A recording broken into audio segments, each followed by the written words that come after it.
Hai, Assalamualaikum semua pelajar. Apa khabar? Sihat? Okey, untuk pembelajaran kita pada hari ini, kita masih menyambung berkaitan topik 2.5 iaitu reka bentuk aquaponik. Okey, pada minggu lepas kita semua telah masuk kepada subtopik 2.5.2 dan 2.5.3. Jadi, pada hari ini kita semua akan masuk kepada iaitu standard pembelajaran kita pada hari ini. Di akhir pembelajaran, pelajar dapat 2.4.5 iaitu melakar reka bentuk sistem aquaponik bermaklumat. Dan standard pembelajaran yang kedua adalah 2.5.5 menganalisis lakaran reka bentuk sistem aquaponik. Okey, jom kita belajar. Okey, kita masuk terlebih dahulu kepada subtopik yang pertama iaitu melakar reka bentuk sistem aquaponik bermanfaat. Okey, kita masuk kepada reka bentuk sistem aquaponik. Okey, pelajar-pelajar masih ingat apa itu sistem. Okey, pelajar-pelajar masih ingat apa itu jenis-jenis reka bentuk sistem aquaponik? Reka bentuk sistem aquaponik terbahagi kepada 3 iaitu yang pertama adalah sistem EBB dan floor, iaitu pada sistem ini macam mana kita nak kesan sistem ini, macam mana kita nak kalau kita tengok gambar ni, ni sistem EBB dan floor. Okey, cluenya adalah di sini iaitu ada loceng sifon. Hanya sistem EBB dan floor sahaja menggunakan loceng sifon. Okey, yang kedua adalah sistem raft. Okey, sistem raft terbahagi kepada 2 iaitu sistem raft secara takungan dan sistem raft bertingkat. Okey. Macam mana pula kita nak kenal pasti sistem raft ni? Kalau sistem EBB dan floor kita kesan dengan tengok loceng sifon. Okey. Kalau untuk sistem raft ini kita perhatikan akar tanaman, iaitu akar tanaman terendam secara terus di dalam kolam ikan. Okey, kalau yang bertingkat pula, dia berbeza tau dengan sistem NFT. Okey, sistem raft yang bertingkat ini, dia berkedudukan rata. Kalau sistem NFT, dia berkedudukan serong. Apa beza antara kedua-dua sistem raft ini dengan sistem raft bertingkat ni? Okey, bezanya adalah sistem raft bertingkat ini dapat menghasilkan hasil tanaman yang lebih banyak berbanding sistem raft ini.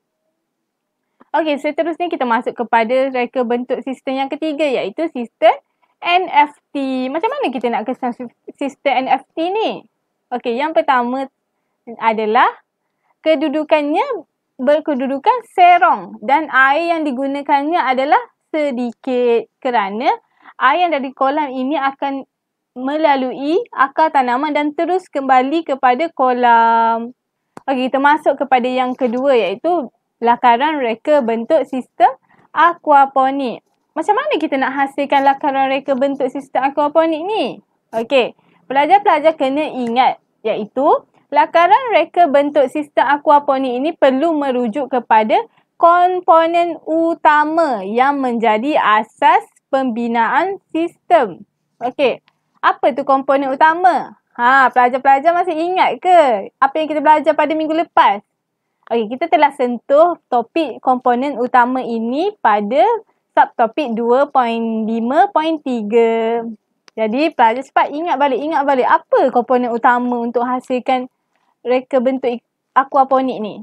Di sini merupakan komponen aquaponik yang telah kita belajar pada minggu lepas iaitu yang pertama ada tangki ikan, yang kedua ada bekas tanaman atau grow bed. Okey, yang ketiga adalah media tanaman. Okey, media tanaman terbahagi kepada beberapa jenis. Contohnya seperti kokopit, hidroton, batu kerikil dan lain-lain. Okey, yang keempat adalah sistem perpaipan. Untuk sistem perpaipan, ada 2 jenis pipe utama yang biasanya digunakan iaitu pipe PVC dengan pipe poli. Okey, dalam pipe juga ada komponen-komponen untuk menyambungkannya. Okey, yang seterusnya adalah pam air. Pam air ini sangat diperlukan dalam sistem aquaponik kita kerana dia akan mengepam air untuk disalurkan kepada tanaman. Dan yang terakhir adalah penapis, iaitu bertujuan untuk menyingkirkan pepejar, membersihkan air. Okey, seterusnya kita masih masuk kepada lakaran reka bentuk sistem aquaponik. Seperti yang cikgu bagi tahu tadi, dalam lakaran reka bentuk sistem aquaponik perlunya ada komponen utama, iaitu seperti yang tadi cikgu dah terangkan, iaitu tangki ikan, bekas tanaman, media tanaman, sistem perpaipan, pam air dan penapis air. Okey. Mari kita lihat contoh mari kita lihat contoh lakaran reka bentuk sistem aquaponik. Para pelajar boleh juga merujuk pada muka surat 127, iaitu kita lihat kepada contoh lakaran yang pertama, iaitu terdapatnya tanaman, pasu kecil untuk diletakkan media tanaman. Seterusnya adalah sistem perairan. Sistem perairan ini merujuk kepada sistem perpaipan. Seterusnya ada akuarium, iaitu kolam ikan, dan pam air untuk menaikkan air kepada pam air untuk menghantar air kepada tanaman. Dan ini merupakan sistem apa? Ini lakaran sistem NFT kerana kedudukan tanaman berada dalam keadaan condon dan air yang disalurkan kepada tanaman akan keluar secara terus. Okey, seterusnya kita tengok kepada contoh lakaran yang kedua, iaitu dia ada tangki air, tangki ikan dan ikan, ada pam air untuk mengairi tanaman dan menggunakan sistem pengairan yang merujuk kepada sistem perpaipan. Seterusnya dia menggunakan media tanaman hidroton. Okey, yang seterusnya kita tengok kepada contoh yang ini merupakan contoh yang seterusnya, iaitu ada tanaman, ada media tanaman, iaitu juga menggunakan hidroton, dan ada akuarium dan kolam ikan serta pam air dan sistem perpaipan untuk mengairi air kepada tanaman. Okey, di sini dia letakkan batu udara sebagai apa? Sebagai penapis. Dalam lakaran kebiasaannya kita tidak akan menggunakan penapis yang sebenar. Kita hanya akan letakkan batu udara yang diganti sebagai penapis.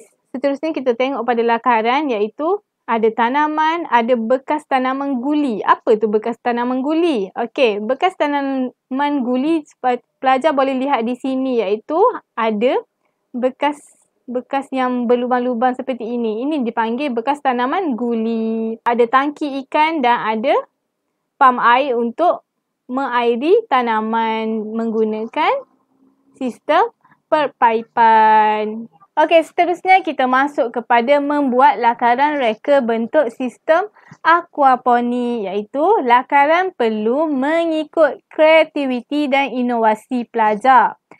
Okey, yang kedua adalah berdasarkan komponen utama yang dipilih. Okey, pelajar boleh pilih sama ada nak buat lakaran sistem raft, sistem EBB dan floor atau sistem NFT. Dan yang ketiga adalah lakaran dalam bentuk 2D atau 3D. Kamu boleh buat lakaran dari segi 2D atau 3D. Dan lengkap dengan maklumat. Maklumat apa? Maklumatnya adalah komponen utama. Komponen utama yang kita belajar tadi. Dan yang kedua adalah prinsip, iaitu prinsip apa yang kamu gunakan untuk hasilkan lakaran ni. Dan yang seterusnya adalah elemen yang digunakan. Elemen apa yang kamu gunakan untuk menyiapkan lakaran kamu ini. Okey, mari kita lihat contoh lakaran yang telah dihasilkan, iaitu adanya tanaman, adanya media tanaman. Media tanaman diguna apa? Hidroton. Okey, ada bekas plastik ini sebagai bekas tanaman. Dan straw ini digunakan sebagai sistem perpaipan. Dan ini merupakan botol plastik juga digunakan untuk sebagai bekas tangki ikan. Dan batu udara digunakan sebagai penapis. Okey, bekas botol plastik ni sebagai akuarium ikan lah. Dan pam air digunakan untuk mengairi air daripada kolam ikan kepada tanaman. Dan elemen yang digunakan adalah elemen garisan, iaitu dia buat garisan ni. elemen warna iaitu warna biru untuk air, warna hijau untuk tanaman, warna kelabu untuk bekas tanaman. Okey, elemen bentuk bekas tanaman berbentuk begini, bentuk bekas ikan berbentuk lebih bulat. Okey, saiz apa? Saiz yang digunakan, saiz kolam ikan lebih besar daripada saiz tanaman dan ruang. Okey, bagi prinsip pula dia menggunakan prinsip kepelbagaian. Okey, kepelbagaian, keringkasan, pergerakan, harmoni dan pembahagian. Mesti pelajar macam sedikit pelik. Macam mana nak tahu elemen dengan prinsip yang perlu digunakan? Okey, cuba pelajar ingat balik. Benda ni kita telah belajar pada tingkatan 1 iaitu pada elemen reka bentuk dan prinsip reka bentuk. Okey, tapi jangan risau, cikgu akan ulaskan kembali apa itu elemen-elemen yang ada dan prinsip-prinsip yang terdapat dalam reka bentuk. Okey, ini merupakan contoh projek sistem aquaponik. Gambar yang pertama ini merujuk kepada projek sistem aquaponik apa? Sistem aquaponik NFT. Kenapa? Kerana air yang disalurkan akan keluar secara terus kembali kepada kolam ikan. Dan yang kedua, gambar apa ni? Gambar sistem aquaponik secara raft kerana akar tanaman berada secara terus di dalam tangki ikan iaitu untuk menyerap nutrien secara terus. Jadi ini merupakan contoh aquaponik secara raft. Okey, seterusnya kita masuk kepada subtopik yang kedua. Menganalisis lakaran reka bentuk sistem aquaponik. Okey, dalam menganalisis lakaran reka bentuk sistem aquaponik ini terdapat dua yang perlu kita analisis dari segi yang pertama elemen dan yang kedua dari segi prinsip reka bentuk. Okey, kita masuk terlebih dahulu kepada elemen reka bentuk. Elemen reka bentuk terbahagi kepada 7 jenis iaitu yang pertama adalah ruang, yang kedua adalah garisan, yang ketiga adalah rupa, yang keempat adalah bentuk, yang kelima adalah tekstur dan yang keenam adalah saiz dan yang ketujuh adalah warna. Prinsip reka bentuk terbahagi kepada 9 iaitu keseimbangan, pergerakan, pengulangan, penekanan, keringkasan, kontras, kepelbagaian, kesatuan dan harmoni. Mesti pelajar macam apa itu ruang, apa itu garisan, apa itu keseimbangan. Okey, mari cikgu terangkan dengan lebih lanjut. Okey, elemen yang pertama adalah garisan. Garisan merupakan cantuman atau sambungan siri titik yang mempunyai ukuran panjang dan jarak. Okey, yang kedua adalah rupa. Rupa iaitu hasil pertemuan antara hujung garisan dengan permulaan. Apabila garisan itu bercantum, maka akan menghasilkan rupa. Yang ketiga adalah bentuk. Objek yang mempunyai ruang, isi padu dan mempunyai lebih daripada satu permukaan. Okey, yang keempat adalah tekstur iaitu rupa, bentuk, jalinan pada permukaan objek, lukisan dan gambar. 5 adalah saiz. Saiz merupakan ukuran atau dimensi bagi sesuatu objek. Dan yang keenam merupakan warna iaitu kesan melalui pembalikan cahaya ke atas sesuatu objek. Iaitu kamu nak kontrakan pada warna cerah sikit, gelap sikit. Yang seterusnya adalah ruang, kawasan kosong yang dikelilingi oleh elemen garisan bagi menampakkan objek dengan lebih jelas. Dan yang terakhir adalah nilai, merujuk kepada impak terang atau gelap sesuatu tona atau warna. Okey, yang seterusnya adalah kita masuk kepada prinsip iaitu keseimbangan. Keseimbangan merupakan seimbang dari sudut berat, tarikan, tumpuan, perhatian atau bentuk simetri. Contohnya, kamu lukiskan kolam ikan. Kolam ikan itu perlulah seimbang. Jika sebelah kiri besar ini dan sebelah kanan perlulah besar ini. Tak bolehlah sebelah kiri besar ini, sebelah kanan tiba-tiba kecil macam ni. Jadi kolam ikan kamu tidak mempunyai unsur keseimbangan. Okey, yang kedua adalah pengulangan, iaitu penyusunan semula objek secara berulang-ulang dari segi saiz dan bentuk. Contohnya pengulangan, kamu lukis tanaman kan, kamu lukis banyak tanaman, kamu lukis seragam je, bentuk yang sama besar je. Okey, itulah pengulangan.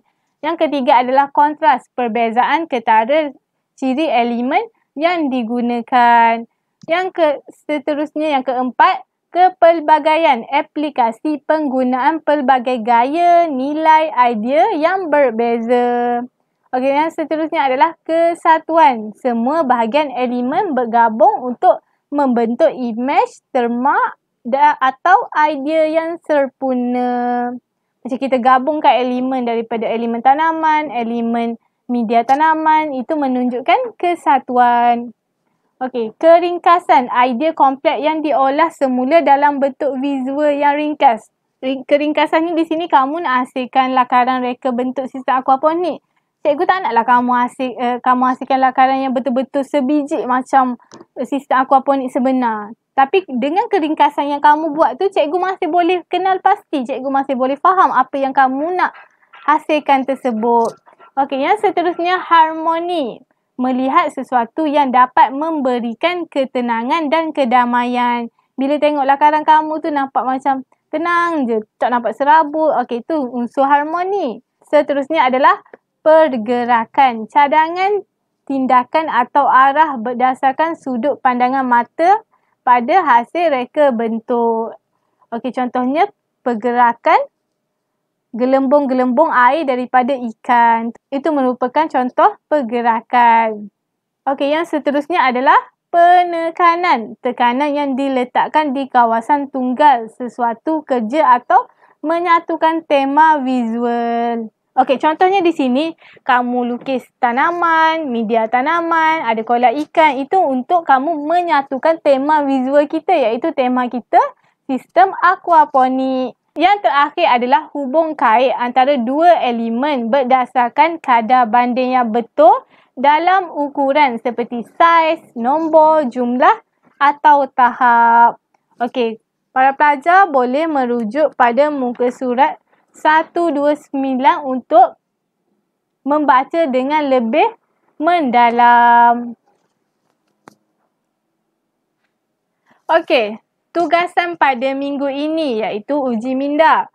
Dengan menggunakan bahan-bahan berikut, iaitu bahan-bahan di bawah ini, semua pelajar perlu menghasilkan lakaran reka bentuk sistem aquaponik yang ringkas dan berfungsi serta kreatif dan menarik. Okey, lakaran reka bentuk sistem aquaponik ini terbuka kepada 3 jenis itu, iaitu yang pertama sistem rough, sistem EBB dan floor dan sistem NFT. Pelajar boleh pilih nak hasilkan yang mana, tapi dengan syaratnya perlu menggunakan elemen yang diberikan. Okey, baiklah semua pelajar. Itu sahaja untuk pembelajaran kita pada minggu ini. Terima kasih. Ingatlah bahawa belajarlah mengejar ilmu seakan-akan kamu akan hidup selamanya. Okey, jumpa lagi pada kelas akan datang. Bye.